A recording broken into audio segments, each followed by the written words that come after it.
নমস্কার বন্ধুরা, আশা করি ভালো আছো, সুস্থ আছো।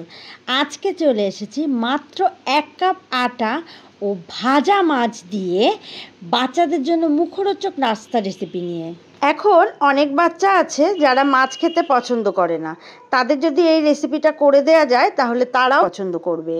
দারুণ স্বাদের এই রেসিপিটা যেরকম সহজ, খুব তাড়াতাড়িও তৈরি করে নেওয়া যায়। চলো তাহলে শুরু করি। প্রথমে একটা পাত্রে 1 কাপ আটা নিয়ে নিলাম।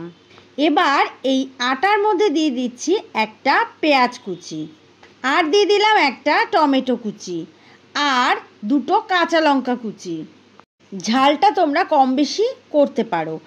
আর দিয়ে দিলাম বেশ কিছুটা পরিমাণ ধনেপাতা কুচি। এবার এখানে ভাজা মাছ নিয়েছি, যে কোনো মাছ হলেই হবে।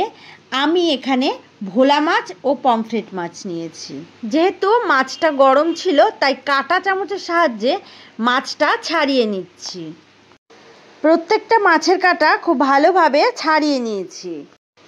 এখন এই কাঁটা ছাড়ানো ভাজা মাছ দিয়ে দেব সব কিছুর মধ্যে, আর স্বাদ মতো নুন দিচ্ছি, আর দিয়ে দিলাম 1 চামচ চিনি, আর দিয়ে দিলাম 1 চা চামচের 4 ভাগের 1 ভাগ গরম মশলা, আর একটা ডিম দিয়ে দিলাম, আর দিয়ে দিলাম 1 চিমটে বেকিং সোডা। এবার আমি হাত দিয়ে সব কিছু মেখে নিচ্ছি। তোমরা চাইলে এর মধ্যে নানা রকম সবজিও অ্যাড করতে পারো। এর মধ্যে বাচ্চারা যে সবজি খেতে পছন্দ করে না, সেই সবজিও যদি এর মধ্যে দাও তাহলেও তারা খেতে পছন্দ করবে। তারা বুঝতেই পারবে না এর মধ্যে কি কি দেয়া হয়েছে, তাই তারা এগুলো খেতে পছন্দ করবে। এভাবে একটু সময় নিয়ে ভালো করে মেখে নিতে হবে। যখন শুকনো উপকরণগুলো মেশানো হয়ে যাবে তখন এইভাবে অল্প অল্প করে জল দিতে হবে, আর একটা মিডিয়াম ঘনত্বের ব্যাটার তৈরি করে নিতে হবে।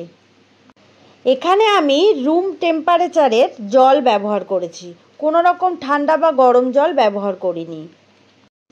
আর জলটা একসঙ্গে বেশি দেয়া যাবে না, অল্প অল্প জল দিয়ে ব্যাটার তৈরি করতে হবে। মিশ্রণটা একেবারে রেডি। এবার কড়াইতে বেশ কিছুটা সর্ষের তেল নিয়ে তেলটা গরম করে নিয়েছিলাম।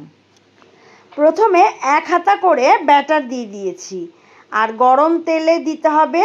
তারপর গ্যাসের ফ্লেমটা মিডিয়ামে রাখতে হবে। এভাবে উল্টে পাল্টে ভেজে নিতে হবে। দেখতে যেমন ভালো হয়, খেতেও খুব ভালো হবে। এভাবে করে সবকটা ভেজে নিতে হবে। যেহেতু বাচ্চা সব কিছু খেতে পছন্দ করে না, তাই যদি এভাবে করে দেয়া যায় তাহলে খেতে অনেক বেশি ভালো লাগবে। এবার সবগুলো একটা প্লেটে তুলে নিচ্ছি। আজ এই পর্যন্তই। আবারও নতুন রেসিপি নিয়ে চলে আসবো। সুস্থ থাকো, ভালো থাকো, আর এতক্ষণ ধরে আমার সাথে থাকার জন্য অনেক অনেক ধন্যবাদ।